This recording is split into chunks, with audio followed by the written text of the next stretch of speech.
ವಚನ ಸಾಹಿತ್ಯವನ್ನ ನಾವು ಮಾಡಿದ್ದನ್ನ ನೋಡಿದ್ದೇವೆ. ಹಾಗೆ ಕ್ರಾಂತಿ ಆಗಿದ್ದು ಸಹ ನಮಗೆಲ್ಲರಿಗೂ ಗೊತ್ತು. 12ನೇ ಶತಮಾನದಲ್ಲಿ ಆಗಿದ್ದ ವಚನ ಸಾಹಿತ್ಯದ ಕ್ರಾಂತಿ ಮತ್ತೆ ಏನಾಗ್ತದೆ, ಇಂದು ಸ್ವರ್ಗದಲ್ಲಿ ನಿಮ್ಮೆಲ್ಲರ ಒಂದು ಸ್ವಇಚ್ಛೆಯ ಮೇಲೆ ನಡೀತಾ ಇದೆ ಅಂತ ಹೇಳಿದ್ರೆ ತಪ್ಪಾಗಲಾರದು.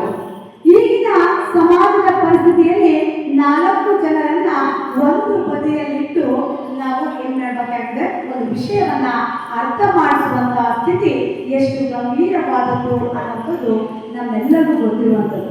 ಅಂಥದ್ರಲ್ಲಿ ಇವತ್ತು ಎಷ್ಟು ನೋಡೋದಕ್ಕೆ ತುಂಬಾ ಖುಷಿ ಆಗ್ತಾ ಇದೆ. ಇಷ್ಟು ಜನ ಸೇರಿದ್ದೀರಿ. ಆದರೆ ಸತತವಾಗಿ 16 ದಿನಗಳು ವಚನಗಳ ವಿಶ್ಲೇಷಣೆಯನ್ನ ಕೇಳಿದ್ದೀರಿ.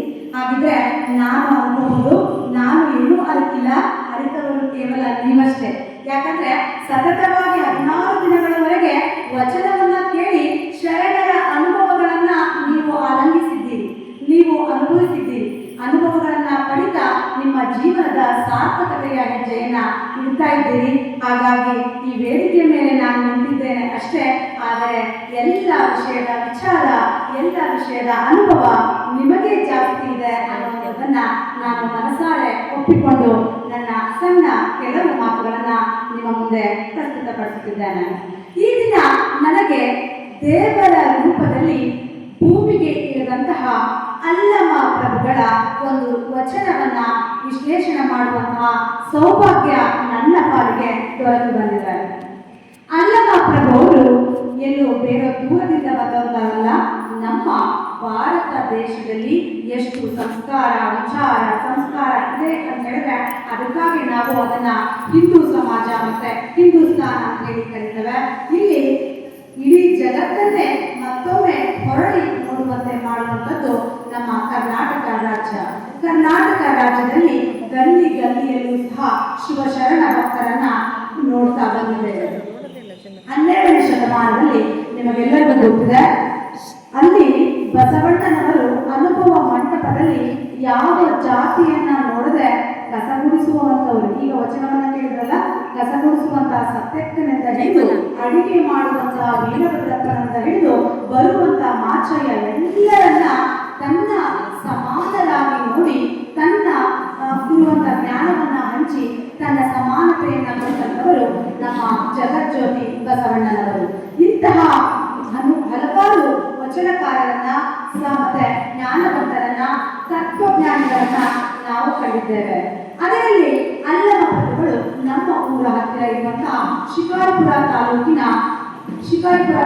ಬೆಳ್ಳಿಗಾವಿಯಲ್ಲಿ ಜನಿಸಿದಂತಹ ಒಂದು ದೇವರು ಅಂತ ಹೇಳಿದ್ರೆ ತಪ್ಪಾಗಲಾರದು. ನಾವು ವಚನ ಸಾಹಿತ್ಯವನ್ನ ಹೇಳುವಾಗ ಬಸವಣ್ಣನವರನ್ನ ಸದಾ ಕಾಲ ನೆನೆಸ್ತಾ ಇರ್ತೇವೆ. ಪ್ರತಿ ಬಾರಿ ನಾವು ಕಾರ್ಯಕ್ರಮವನ್ನ ಮಾಡುವಾಗ ಬಸವಣ್ಣನವರನ್ನ ನೆನೆಸ್ತಾ ಇರ್ತೇವೆ. ಇಷ್ಟಲಿಂಗವನ್ನ ಪೂಜೆ ಮಾಡುವಾಗ ಬಸವಣ್ಣನವರನ್ನ ನೆನೆಸ್ತಾ ಇರ್ತೇವೆ. ಹಾಗಿದ್ರೆ ಬಸವಣ್ಣನವರು ಅವರ ಕಾಲಘಟ್ಟದಲ್ಲಿ ಅವರೊಬ್ಬರನ್ನ ಜಪಿಸ್ತಾ ಇದ್ರು, ಅವರೇ ಪ್ರಭುಲಿಂಗ ದೇವರು. ಅಲ್ಲಮ ಪ್ರಭುಗಳನ್ನ ಬಸವಣ್ಣನವರು ಅಷ್ಟು ಗೌರವದಿಂದ ಕಾಣುವಂತಹ ವ್ಯಕ್ತಿಯಾಗಿದ್ದರು. ಶ್ರೀಶ ದೇವರೇ ಪ್ರತ್ಯಕ್ಷವಾಗಿ ಭೂಮಿಗೆ ಬಂದಿದ್ದಾನೆ ಅಂತ ಹೇಳಿ ಅಲ್ಲಮ ಪ್ರಭುವನ್ನ ಕಾಣ್ತಾ ಇದ್ರು. ಅಲ್ಲಮ ಪ್ರಭು ಒಬ್ಬ ಮಧ್ಯಮ ವರ್ಗದ ಕುಟುಂಬದವರಾಗಿದ್ರು. ಅವರಿಗೆ ಆದಂತಹ ಮೂಲಗಳನ್ನು ಹುಟ್ಟಿದಾಗ ಅಲ್ಲೊಂದು ಇಲ್ಲೊಂದು ಬೇರೆ ಬೇರೆ ಊಹೆಗಳು ಬರ್ತಾ ಹೋಗ್ತವೆ. ಹಾಗಿದ್ರೆ ನನಗೆ ತಿಳಿದಂಥದ್ದನ್ನ ನಿಮಗೆ ಹೇಳ್ತೇನೆ. ಅಲ್ಲಮ ಪ್ರಭುಗಳು ನಮ್ಮ ಬೆಳ್ಳಿಗಾವಿಯಲ್ಲಿ ಇಲ್ಲಿ ಹತ್ತಿರ ಇರುವಂತಹ ಊರಿನಲ್ಲಿ ಜನಿಸಿದಂತಹ ಒಬ್ಬ ಶಿವಶರಣರು. ಇವರು ಒಬ್ಬ ನಟವಾಂಗ ವಂಶಸ್ಥರ ಮನೆಯಲ್ಲಿ ಜನಿಸ್ತಾರೆ. ಇವರು ಮದ್ದಳೆಯನ್ನ ಬಾರಿಸುವಂತಹ ಕುಟುಂಬದವರಾಗಿರ್ತಾರೆ. ಯಾವಾಗಲೂ ತಂದೆಯ ಕೆಲಸವನ್ನ ಸಹ ಇವರು ಪಾಲಿಸ್ತಾ ಇದ್ರು. ಅವರ ಗುರುಗಳು ಶರಣಿ ಶಾರಣ್ಯ ಅನ್ನೋರು ಅವರ ಒಂದು ಮಾರ್ಗದರ್ಶನದಲ್ಲಿ ಅವರ ಜೀವನವನ್ನ ಸಾಗಿಸ್ತಾ ಇದ್ರು.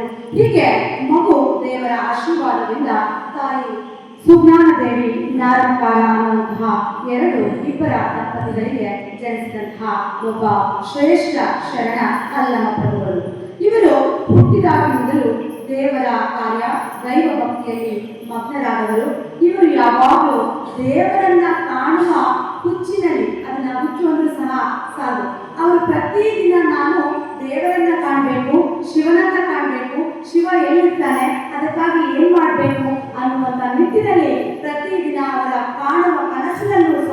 ಶಿವನನ್ನ ಹರಿಸ್ತಾ ಇದ್ರು. ಹಾಗಾಗಿ ಆ ಒಂದು ಕನಸನ್ನ ತನ್ನ ಗುರುಗಳ ಹತ್ರ ಹೇಳ್ಕೊಂಡಾಗ ಗುರುಗಳು ಅವರಿಗೆ ಒಳ್ಳೆಯ ಮಾರ್ಗದರ್ಶನವನ್ನ ನೀಡ್ತಾರೆ.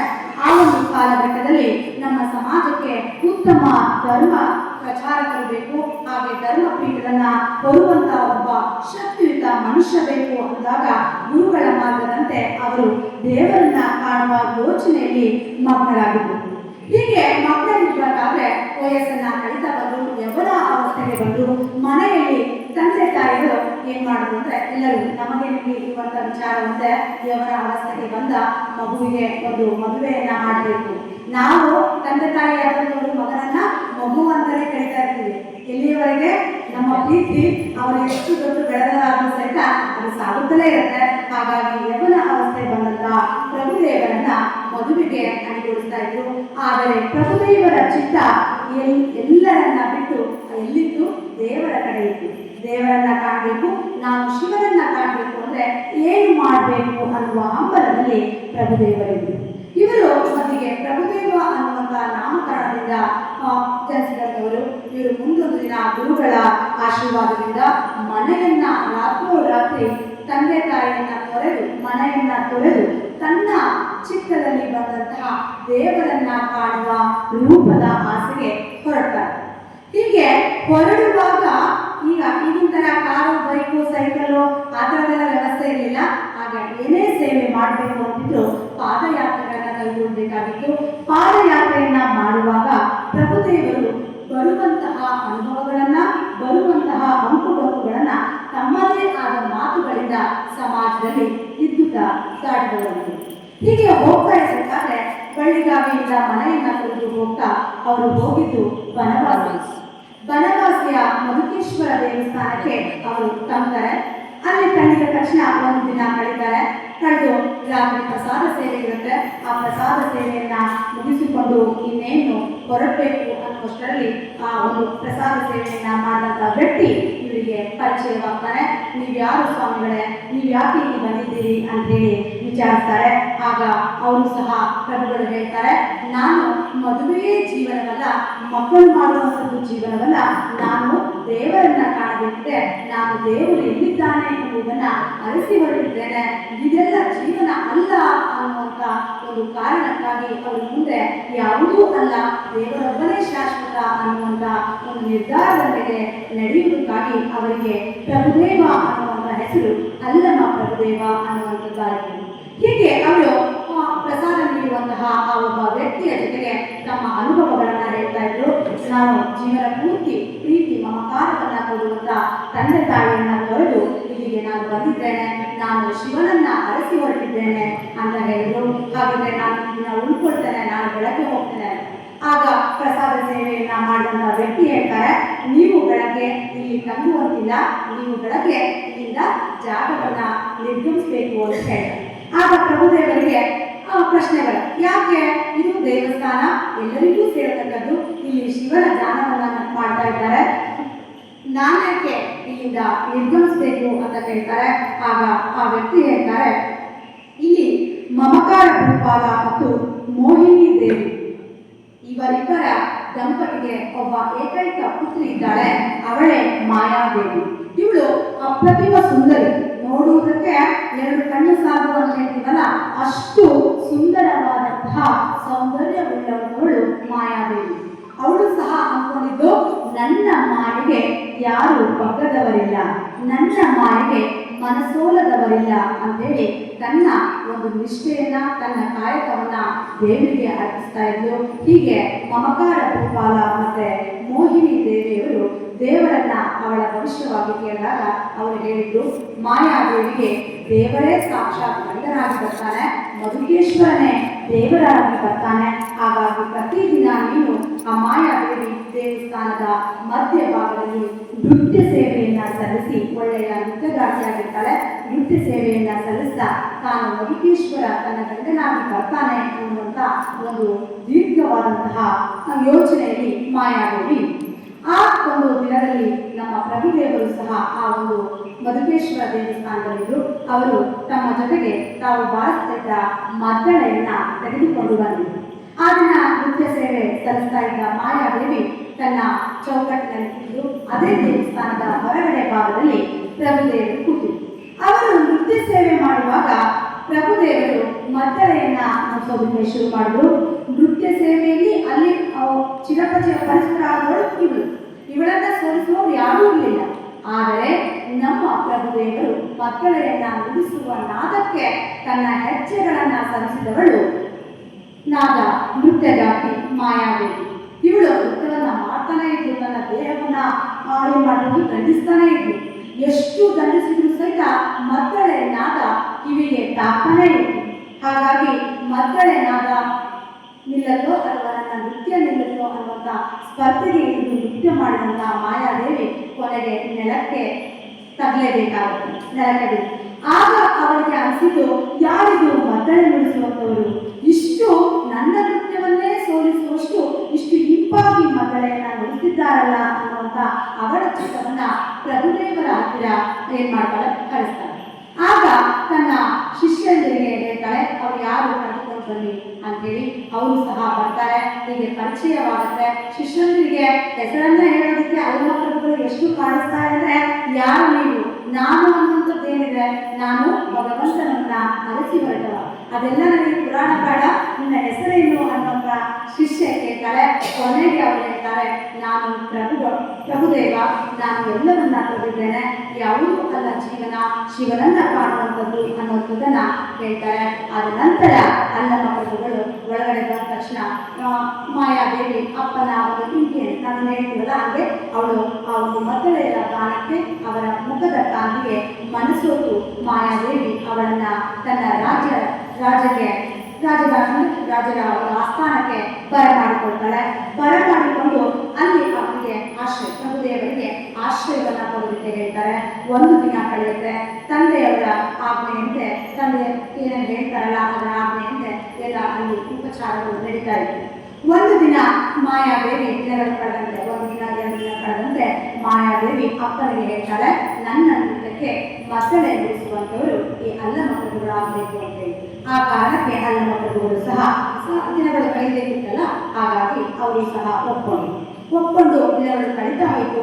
ಮಾಯಾದೇವಿ ಪ್ರಭುಗಳು ಅಲ್ಲಮ ಪ್ರಭುಗಳಿಗೆ ಮನಸೋತು ಏನ್ ಮಾಡಿದ್ರು, ನಾನು ಮದುವೆ ಅಂತಾದ್ರೆ, ನಾನು ಪತಿ ಅನ್ನುವಂಥದ್ದು ಹೊಂದುವಂತಾದ್ರೆ ಅಲ್ಲಮ ಪ್ರಭುಗಳನ್ನ ಮಾಡ್ಕೊಳ್ತೇನೆ ಅನ್ನುವಂಥ ನಿರ್ಧಾರವನ್ನ ಮನಸ್ಸಿನಲ್ಲಿ ಮಾಡಿಕೊಂಡು ಆ ಪ್ರಕಾರವಾಗಿ ತನ್ನ ಶಿಷ್ಯಗೆ ಹೇಳಿದ್ದು. ಅದರ ಪ್ರಕಾರ ಅವಳು ಸಹಿತ ಸಂದೇಶವನ್ನ ಮುಟ್ಟಿಸಿದಾಗ ಅಲ್ಲಮ ಪ್ರಭುಗಳು ತುಂಬಾ ಸಮಾಧಾನ ಚಿತ್ತವಾಗಿ ಅದನ್ನ ಏನ್ ಮಾಡಿದ್ರು, ತಿರಸ್ಕರಿಸಿದ್ರು. ನಾನು ಹೊರಟಂತ ಯೋಚನೆಗಳ ಬೇರೆ, ನಾನು ಹುಡುಕುವಂತ ಆಸೆಗಳೇ ಬೇರೆ. ನಿಮ್ಮ ಆ ರಾಣಿಗೆ ಹೇಳಿದ್ರಿ, ನನ್ನ ಯೋಚನೆಗೂ ಅವರ ಯೋಚನೆಗೂ ತುಂಬಾ ದೂರವಾದದ್ದು ಅಂತೇಳಿ.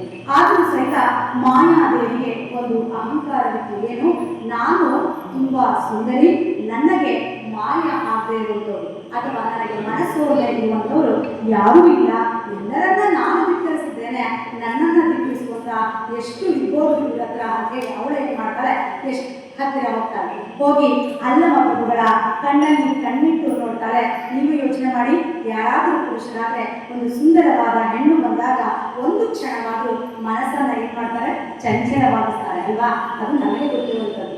ಅಲ್ಲಮ ಪ್ರಭುಗಳು ಸಹ ಒಂದು ಕ್ಷಣ ಅವಳ ಕಾಂತಿಗೆ, ಅವಳ ರೂಪಕ್ಕೆ, ಅವಳ ಲಾವಣ್ಯಕ್ಕೆ ಒಂದು ಕ್ಷಣ ಮನಸ್ಸೊತ್ತಿದ್ದು ಉಂಟು. ಆದರೆ ಆ ಕ್ಷಣಕ್ಕೆ ಮನಸ್ಸೋತದ್ದನ್ನ ಕಂಡು ಮಾಯಾದೇವಿ ತನ್ನ ಸರ್ವಸ್ವವನ್ನೇ ಅವರಿಗೆ ದಾರ ಏರಬೇಕು ಅಂತ ಹೇಳಿ ನಿರ್ಧಾರವನ್ನ ಮಾಡ್ತಾಳೆ. ಆ ನಿರ್ಧಾರದ ಮೇಲೆ ಅಲ್ಲಮ ಪ್ರಭುಗಳು ಯೋಚನೆಯನ್ನ ಮಾಡ್ತಾರೆ. ತಮ್ಮ ಅಂತರಂಗವನ್ನ ಕೇಳ್ಕೊತಾರೆ. ನಾನು ಏನ್ ಮಾಡ್ತಾ ಇದ್ದೇನೆ, ನಾನು ಏನ್ ಮಾಡ್ಬೇಕಾಗಿದೆ, ನಾನು ಎಲ್ಲಿಗೆ ಹೊರಡಬೇಕಾಗಿದೆ ಅನ್ನುವಂಥದ್ದನ್ನ ರಾತ್ರೋರಾತ್ರಿ ವಿಚಾರ ಮಾಡಿ ಅವರು ಸಹ ಅರಮನೆಯನ್ನ ತೊರೆದು ಮುಂದಕ್ಕೆ ಹೊರಡ್ತಾರೆ. ಆಗ ಮಾಯಾದೇವಿಗೆ ಆ ವಿಷಯ ತಿಳಿಯುತ್ತೆ. ನನಗೆ ಮನಸ್ಸು ನನ್ನನ್ನು ನೋಡಿ ಅವರು ಒಪ್ಪಿಕೊಂಡು ಇನ್ನೇನು ಕೆಲವೇ ದಿನಗಳಲ್ಲಿ ನನ್ನ ಸಂಗಾತಿಯಾಗಿ ಅವರು ನನ್ನ ಬಾಳಲ್ಲಿ ಬರ್ತಾರೆ, ಅವರೇ ನನ್ನ ಮುಕ್ತೇಶ್ವರ ಅಂತೇಳಿ ಅಂದ್ಕೊಂಡಿದ್ದು. ಆದರೆ ಮರುದಿನ ಬೆಳಗ್ಗೆ ಹೋಗಿದ ತಕ್ಷಣ ಅಲ್ಲಮ ಪ್ರಭುಗಳು ಆ ಒಂದು ಅರಮನೆಯನ್ನ ತೊರೆದು ತಮ್ಮ ಪಾದ ಸಂಚಾರದಲ್ಲಿ ತಾನು ದೇವರನ್ನ ಕಾಣೋದಕ್ಕೆ ಮುಂದಾದರು. ಆದರೆ ಮಾಯಾದೇವಿ ತನ್ನ ಹಠವನ್ನ ಬಿಡಲಿಲ್ಲ. ಸತತವಾಗಿ ತನ್ನ ಶಿಷ್ಯಂದರನ್ನ ಕರ್ಕೊಂಡು ಕಾಡಿನತ್ತ ನಡೆದು ಕಾಡಿನಲ್ಲಿ ಎಲ್ಲ ಕಡೆ ಸಂಚಾರವನ್ನು ಮಾಡಿದ್ದು. ನೀವು ಹೆಣ್ಣಿನ ಸ್ಥಿರಧೈರ್ಯ ಮತ್ತೆ ಹೆಣ್ಣು ಮನಸ್ಸು ಮಾಡಿದ್ರೆ ಏನ್ ಮಾಡೋದು ರೆಡಿ ಅನ್ನೋದು ಗೊತ್ತು. ಹಾಗೆಯೇ ಮಾಯಾದೇವಿಯು ಸಹ ತನ್ನ ಪತಿಯಾಗಿ ಅಲ್ಲಮ ಪ್ರಭುಗಳನ್ನ ಪಡೆಯಲೇಬೇಕು ಅನ್ನುವಂತ ಹಠದಿಂದ ಯಾರಿಗೂ ಅರಮನೆಯಲ್ಲಿ ತಿಳಿಸದೆ ಒಂದು ದಿನ ರಾತ್ರಿ ಪೂರ್ತಿ ಕಾಡಿನಲ್ಲೇ ಇದ್ದು ಆ ಒಂದು ಮಧುಕೇಶ್ವರ ದೇವರ ರೂಪದಲ್ಲಿ ಬಂದಿರುವಂತಹ ಅಲ್ಲಮ ಪ್ರಭುಗಳನ್ನ ಹುಡುಕುವ ಕಾರ್ಯದಲ್ಲಿ ಮಗ್ನರಾಗ್ತಾರೆ. ಕೊನೆಗೂ ಸಹಿತ ಅಲ್ಲಮ ಪ್ರಭುಗಳು ಮತ್ತೆ ಅರಣ್ಯದಲ್ಲಿ ಸಿಗ್ತಾರೆ. ಮತ್ತೆ ಪರಿಪರಿಯಾಗಿ ಬೇಡ್ಕೋತಾರೆ, ನಾನು ನಿಮ್ಮನ್ನ ನನ್ನ ಬಾಳಿನಲ್ಲಿ ಸಂಗಾತಿಯಾಗಿ ನನ್ನ ಜೊತೆಗಾರರಾಗಿ ನಾನು ಸ್ವೀಕರಿಸಿದ್ದೇನೆ.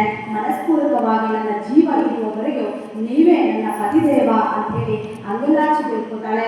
ಆದರೆ ಅಲ್ಲಮ ಪ್ರಭುಗಳು ನೀನು ನನ್ನ ಹಿಂದೆ ಬಿದ್ದಿದ್ದು ನನಗೆ ಮೋಹಗೊಂಡಿದ್ದು ನನ್ನನ್ನು ನೋಡಿ ಅಲ್ಲ, ನನ್ನ ಮದ್ದಳೆ ನುಡಿಸುವಂತಹ ಗಾಯನದ ನಾದವನ್ನು ಕೇಳಿ ನನ್ನ ನೃತ್ಯಕ್ಕೆ ಇದು ಕಾಡ ಬಂದತ್ತೆ, ಹಾಗೆ ನನ್ನ ಬದುಕಲ್ಲಿ ಇದು ಬಂದರೆ ನನ್ನ ಬದುಕು ಸಾರ್ಥಕ ಆಗತ್ತೆ ಅನ್ನುವಂಥ ಒಂದು ದುರಾಲೋಚನೆಯಿಂದ ಬಂದಿದ್ದೀಯಾ ಅಂತ ಹೇಳಿ ಆ ದಿನವೇ ಮದ್ದಳೆಯನ್ನ ತಮ್ಮಿಂದ ಏನ್ ಮಾಡ್ತಾರೆ, ದೂರ ಬಿಡ್ತಾರೆ, ಅಲ್ಲೇ ಬಿಸಾಕ್ಬಿಡ್ತಾರೆ. ಅಲ್ಲ ಬಿಸಾಕಿ ಹೇಳ್ತಾರೆ, ನೀನು ಒಬ್ಬ ತಂದೆಗೆ ಮಗಳಿದ್ದಂತೆ ಒಬ್ಬ ಅಣ್ಣನಿಗೆ ತಂಗಿ ಇದ್ದಂತೆ ಅಂತ ಹೇಳ್ತಾರೆ. ಆ ಒಂದು ಮಾತನ್ನ ಕೇಳಿದ ಮಾಯಾದೇವಿ ಅಲ್ಲೇ ಕುಸಿದು ತನ್ನ ಜೀವನವೇ ವ್ಯರ್ಥವಾಯಿತು ಅಂತ ಹೇಳಿ ಏನ್ ಮಾಡ್ತಾರೆ, ಘೋರವಾಗಿ ಕಣ್ಣೀರನ್ನ ಹಾಕ್ತಾರೆ. ಆದರೂ ಸಹಿತ ಅಲ್ಲಮ ಪ್ರಭುಗಳು ತಮ್ಮ ಚಿತ್ತದ ಒಂದು ಗುಂಜಿಯನ್ನ ಒಂದು ಆ ಕಡೆ ಈ ಕಡೆ ಆಗ್ತಾ ಇರೋ ತರ ತಮ್ಮ ಮನಸ್ಸಿನ ಚಿತ್ತವನ್ನ ಕಂಟ್ರೋಲ್ನಲ್ಲಿ ಇಟ್ಕೊಂಡು ಏಕಾಗ್ರತೆಯನ್ನ ಮಾಡಿಕೊಂಡು ಅವರು ಮತ್ತೆ ತಮ್ಮ ಪ್ರಯಾಣವನ್ನ ಹೀಗೆ ಬೆಳೆಸ್ತಾರೆ. ಇವೆಲ್ಲವನ್ನ ತನ್ನ ಅನುಭವಗಳನ್ನ ಹಿಡಿದಿಟ್ಕೊಂಡಿರ್ತಾರೆ. ಪ್ರತಿದಿನ ಅವರ ಬಗ್ಗೆ ವಿಚಾರ ಮಾಡ್ತಾ ಇರ್ತಾರೆ. ಊರುಗಳಲ್ಲಿ ಮದುವೆ ಆದವರ ಸ್ಥಿತಿ ಏನು ಅಂತ ನೋಡ್ತಿರ್ತಾರೆ, ಮದುವೆ ಆದ್ಮೇಲೆ ಏನು ಅಂತ ನೋಡ್ತಿರ್ತಾರೆ, ಹೆಂಡತಿಗೆ ಗಂಡ ಬೇಗ ಸತ್ತೋಗಿದ್ರೆ ಅವರ ಪರಿಸ್ಥಿತಿ ಏನು ಅಂತ ನೋಡ್ತಿರ್ತಾರೆ, ಅಥವಾ ಗಂಡನಿಗೆ ಹೆಂಡತಿ ಸತ್ತೋದ್ರೆ ತನ್ನ ಮಕ್ಕಳ ಪರಿಸ್ಥಿತಿಗಾಗಿ ಮತ್ತೊಂದು ಮದುವೆ ಆಗೋದನ್ನ ನೋಡ್ತಿರ್ತಾರೆ. ಇವೆಲ್ಲವನ್ನ ನೋಡಿದ ಅಲ್ಲಮ ಪ್ರಭುಗಳು ತಮ್ಮ ಯಾವ ಆಸೆ ಆಕಾಂಕ್ಷೆಗಳನ್ನ ಇಟ್ಟುಕೊಂಡೆ ದೇವರನ್ನೇ ನಾನು ಹುಡುಕಬೇಕು ಅಂತ ಹೇಳಿ ಹೀಗೆ ಅರಣ್ಯ ಪ್ರವಾಸವನ್ನ ಕೈಗೊಂಡಾಗ ಹೋಗ್ತಿರ್ಬೇಕಾದ್ರೆ ಕಾಲಿಗೆ ಒಂದು ಬಲವಾದ ಮೂಳೆ ಒಂದು ಏನಾಗುತ್ತೆ ವಜ್ರದ ತರ ಹೊಡೆಯೋಕ್ಕೆ ಶುರುವಾಗುತ್ತೆ. ಆಗ ಅವರು ಕಾಲಿಟ್ಟ ತಕ್ಷಣ ಕಾಲಿಗೆ ಚುಚ್ಚೋಕೆ ಶುರುವಾಯಿತು. ಅದನ್ನ ಅರಸಿ ಹೊರಟು ಅದನ್ನ ಕೀಳೋದಕ್ಕೆ ಶುರು ಮಾಡಿದ್ರು. ಹೋಗ್ತಾ ಹೋಗ್ತಾ ಗುಹೆ ಒಳಗೆ ಹೋಗ್ತಾರೆ. ನಾವು ಯಾವಾಗ ನಮ್ಮ ಮನಸ್ಸಿನ ಆಸೆಗಳನ್ನ ಹಿಡಿತದಲ್ಲಿ ಇಟ್ಕೊಂಡು ಅಧ್ಯಾತ್ಮದ ಕಡೆಗೆ ಹೋಗ್ತಾ ಇರ್ತೇವೆ, ದೇವರನ್ನ ಜಪಿಸ್ತಾ ಇರ್ತೇವೆ, ಆಗ ಮಾತ್ರ ದೇವರ ಮೇಲ್ಮೆಟ್ಟಲಿಗೆ ಏರುವಾಗ ಒಂದು ಸಣ್ಣ ಹೆಜ್ಜೆ ಇಡಲು ಸಾಧ್ಯ. ಹಾಗೆಯೇ ಅಲ್ಲಮ ಪ್ರಭುಗಳು ತಮ್ಮ ಎದುರಿಗೆ ಇರುವ ಎಲ್ಲ ಆಸೆ ಆಕಾಂಕ್ಷೆಗಳನ್ನ ತೊರೆದು ಮುಂದೆ ಹೆಜ್ಜೆಯನ್ನ ಇಡ್ತಾ ಹೋದ್ರು. ಆಗ ಇಡ್ತಾ ಹೋಗುವಾಗ ಕಾಲಿಗೆ ಸಿಕ್ಕಂತ ಆ ಒಂದು ವಸ್ತುವನ್ನ ತೆಗಿತಾ ಹೋಗ್ತಾರೆ. ಅದು ಏನಾಗುತ್ತೆ, ಹೋಳ ಆಗ್ತಾ ಹೋಗ್ತಾರೆ, ಕೂಳೊಳಗಡೆ ಹೋಗ್ತಾ ಹೋಗ್ತಾ ಹೋಗ್ತಾ ಅಲ್ಲಮ ಪ್ರಭುಗಳು ಹೋಗ್ತಾರೆ. ಅಲ್ಲಿ ಒಂದು ಬೃಹದಾಕಾರದ ಗುಹೆ ಕಂಡುಬರುತ್ತೆ. ಆ ಗುಹೆ ಒಳಗೆ ಒಬ್ಬ ತಪಸ್ವಿ ಕೈಯಲ್ಲಿ ಇಷ್ಟಲಿಂಗವನ್ನ ಇಟ್ಕೊಂಡು ದೇವರನ್ನ ಕಾಣ್ತಾ ಇರ್ತಾನೆ. ಅವನಿಗೆ ಪ್ರಭುದೇವರವರು ಆ ಒಂದು ವ್ಯಕ್ತಿಯನ್ನ ನೋಡಿದ ತಕ್ಷಣ ಇಳಿದ ತಕ್ಷಣ ದಿಗ್ಭ್ರಾಂತರಾಗ್ತಾರೆ. ನಾನು ದೇವರನ್ನ ಅರಸಿ ಹೊರಟಿದ್ದೆ, ಎಲ್ಲಿ ಸಿಗೋನು ದೇವರು ಅಂತ ಹೊರಟಿದ್ದೆ, ಆದರೆ ದಿವ್ಯ ದರ್ಶನ ಇಲ್ಲೇ ಆಯ್ತು ದೇವರು ಅಂತ ಹೇಳಿ ಅಲ್ಲೇ ಏನ್ ಮಾಡ್ತಾರೆ, ಅವರು ಆ ಇಷ್ಟಲಿಂಗಕ್ಕೆ ಕೈ ಮುಟ್ಟು ತನ್ನ ಗುರುನಾಮವನ್ನ ಹೇಳೋದಕ್ಕೆ ಶುರು ಮಾಡ್ತಾರೆ. ಅಲ್ಲಿದ್ದ ಶ್ರೇಷ್ಠವಾದಂತಹ ಶಿವಶರಣ ದೇವರ ಸ್ವರೂಪಿಯಾದಂತಹ ದಿವ್ಯ ಶಕ್ತಿಯ ಜ್ಞಾನಿಯೊಬ್ಬರು ಆ ಇಷ್ಟಲಿಂಗವನ್ನ ಏನ್ ಮಾಡ್ತಾರೆ, ಅಲ್ಲಮ ಪ್ರಭುಗಳ ಕೈಯಲ್ಲಿಟ್ಟು ಈ ಇಷ್ಟಲಿಂಗವೇ ನಿನ್ನ ಜೀವನ, ಇಷ್ಟಲಿಂಗವನ್ನ ಅರಿಸು, ಸಮಾಜದ ಉದ್ಧಾರವನ್ನ ಕೈಗೊಳ್ಳು, ಸಮಾಜದಲ್ಲಿ ನಿನ್ನ ಹೆಸರು ಅಜರಾಮರವಾಗಲಿ, ನಿನ್ನಿಂದ ಸಮಾಜದ ಅಂಕುಡೊಂಕುಗಳೆಲ್ಲ ಬಿದ್ದಲ್ಲಿ ನೀನು ಸಮಾಜ ಸೇವೆಯನ್ನ ಮಾಡ್ತಾ ಧರ್ಮ ಅನುಷ್ಠಾನವನ್ನ ಹೊಂದು ಅಂತ ಹೇಳಿ ಅವರು ಏನು ಮಾಡ್ತಾರೆ, ಅವರಿಗೆ ಒಂದು ತನ್ನ ಆಶ್ವಾಸನೆಯನ್ನು ಕೊಟ್ಟು ತನ್ನ ದಿವ್ಯ ಶಕ್ತಿಯನ್ನೆಲ್ಲ ಅಲ್ಲಮ ಪ್ರಭುಗಳಿಗೆ ಧಾರೆಯನ್ನ ಹೇಳ್ತಾರೆ. ಹೀಗೆ ಧಾರೆಯನ್ನ ಎರೆದಂತಹ ಗುರುಗಳು ಆ ಕ್ಷಣದಲ್ಲೇ ಮಾಯವಾಗ್ತಾರೆ. ಅಲ್ಲಮ ಪ್ರಭುಗಳು ಅಂದಿನಿಂದ ದಿವ್ಯ ಶಕ್ತಿಯನ್ನ ಹೊಂದ್ತಾರೆ. ದಿವ್ಯ ಶಕ್ತಿಯನ್ನ ಹೊಂದಿದ ನಂತರ ವರ್ಷಾನುಗಟ್ಟಲೆ ತಪಸ್ಸನ್ನ ಮಾಡ್ತಾ ತಗೋದು. ಈಗ ನಾನು ಸಹ ಏನೋ ಕೆಲವೊಂದು ವಿಚಾರಗಳನ್ನ ನನ್ನಲ್ಲಿರೋದನ್ನ ಹೇಳ್ಬೇಕು ಅಂತ ನಾನು ಬಂದಾಗ, ಯಾರೋ ಏನೋ ಒಂದು ಹೇಳ್ಬೇಕು ಅಂದಾಗ ಅದನ್ನ ನಾನು ಪಾಸಿಟಿವ್ ತಗೊಳ್ಳುವಂತ ಸಾಮರ್ಥ್ಯ ಇದ್ರೆ ಮಾತ್ರ ಈ ಒಂದು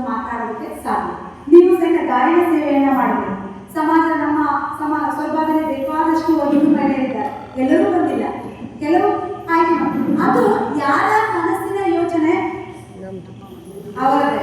ನಾನು ಇಲ್ಲಿ ಮಾತಾಡ್ತಿದ್ದೇನೆ, ಅದು ನನ್ನ ಮನಸ್ಸಿನ ಯೋಚನೆ. ನೀವಲ್ಲಿ ಕೂತಿದ್ದೀರಿ, ನಿಮ್ಮ ಮನಸ್ಸಿನ ಯೋಚನೆ. ಇಲ್ಲಿ ಗಾಯನ ಆಡಿದ್ದಾರೆ, ಅವರ ಯೋಚನೆ. ಇಷ್ಟೇ ನಮ್ಮ ಬದುಕು, ನಮ್ಮ ಯೋಚನೆ ಮೇಲೆ ನಿಂತಿದೆ. ಹಾಗಾಗಿ ಪ್ರತಿದಿನ ಮಾಡುವ ಯೋಚನೆಗಳಾಗಿರಲಿ, ಸಿಹಿಯಾಗಿರಲಿ, ಒಳ್ಳೆಯ ವಿಚಾರಗಳನ್ನ ಬೇರೆಯವರಿಗೆ ಸಿಹಿಯಾಗಿ ಹಂಚಿರಿ. ಬೇರೆ ವಿಚಾರಗಳನ್ನ ಒಳ್ಳೆಯದನ್ನಷ್ಟೇ ಕಿವಿಗೆ ತಗೋಬೇಕು. ಹಾಗೆಯೇ ಒಳ್ಳೆ ವಿಚಾರಗಳನ್ನ ಮಾಡೋದ್ರ ಜೊತೆಗೆ ಪ್ರತಿಯೊಬ್ಬರನ್ನ ಪ್ರೋತ್ಸಾಹ ಮಾಡಬೇಕು. ಯಾರಿಗೂ ಬರಲ್ಲ ಅಂದ ತಕ್ಷಣ ಅವ್ರಿಗೆ ಬರಲ್ಲ ಅಂತ ಅಚ್ಚರಿ ಕೇಳಕ್ಕಿಂತ ಅವ್ರಿಗೆ ಬರತ್ತೆ ನೀನು ಮಾಡು ಅನ್ನೋದು ಎಷ್ಟು ಸೂಕ್ತ ಅಲ್ವಾ? ಹಾಗಾಗಿ ಈ ಒಂದು ವಿಷಯ ಅಂತಲ್ಲ, ಇಡೀ ಸಂಸಾರದಲ್ಲಾಗಿರ್ಬೋದು, ಸಮಾಜದಲ್ಲಾಗಿರ್ಬೋದು, ನಿಮ್ಮ ಕಾಯಕದಲ್ಲೂ ಸಹ ನೀವು ಬೇರೆಯವರಿಗೆ ಪ್ರೋತ್ಸಾಹವನ್ನ ಮಾಡಿ ನಿಮ್ಮನ್ನ ನೀವು ಬೆಳೆಸ್ಕೊಳ್ಳೋದ್ರ ಜೊತೆಗೆ ಬೇರೆಯವರನ್ನ ಬೆಳೆಸಿ ಅನ್ನೋದಕ್ಕೆ ಒಂದು ಉದಾಹರಣೆ ಪೂರ್ಣಿಮಾ ಮೇಡಮ್ ಅವರು ನಮಗೆ ಈ ಒಂದು ವೇದಿಕೆಯಲ್ಲಿ ಅವಕಾಶವನ್ನ ಕಲ್ಪಿಸಿಕೊಟ್ಟಿದ್ದಾರೆ. ಅವರಿಗೆ ಹೃದಯಪೂರ್ವಕವಾಗಿ ಧನ್ಯವಾದವನ್ನ ಹೇಳ್ತಾ ಮತ್ತೊಮ್ಮೆ ಶರಣೆಯ ಪಾದಗಳಿಗೆ ನನ್ನ ನಮಸ್ಕಾರವನ್ನು ತಿಳಿಸ್ತಾ ನನ್ನ ಮಾತಿಗೆ ವಿರಾಮವನ್ನು ಧನ್ಯವಾದ.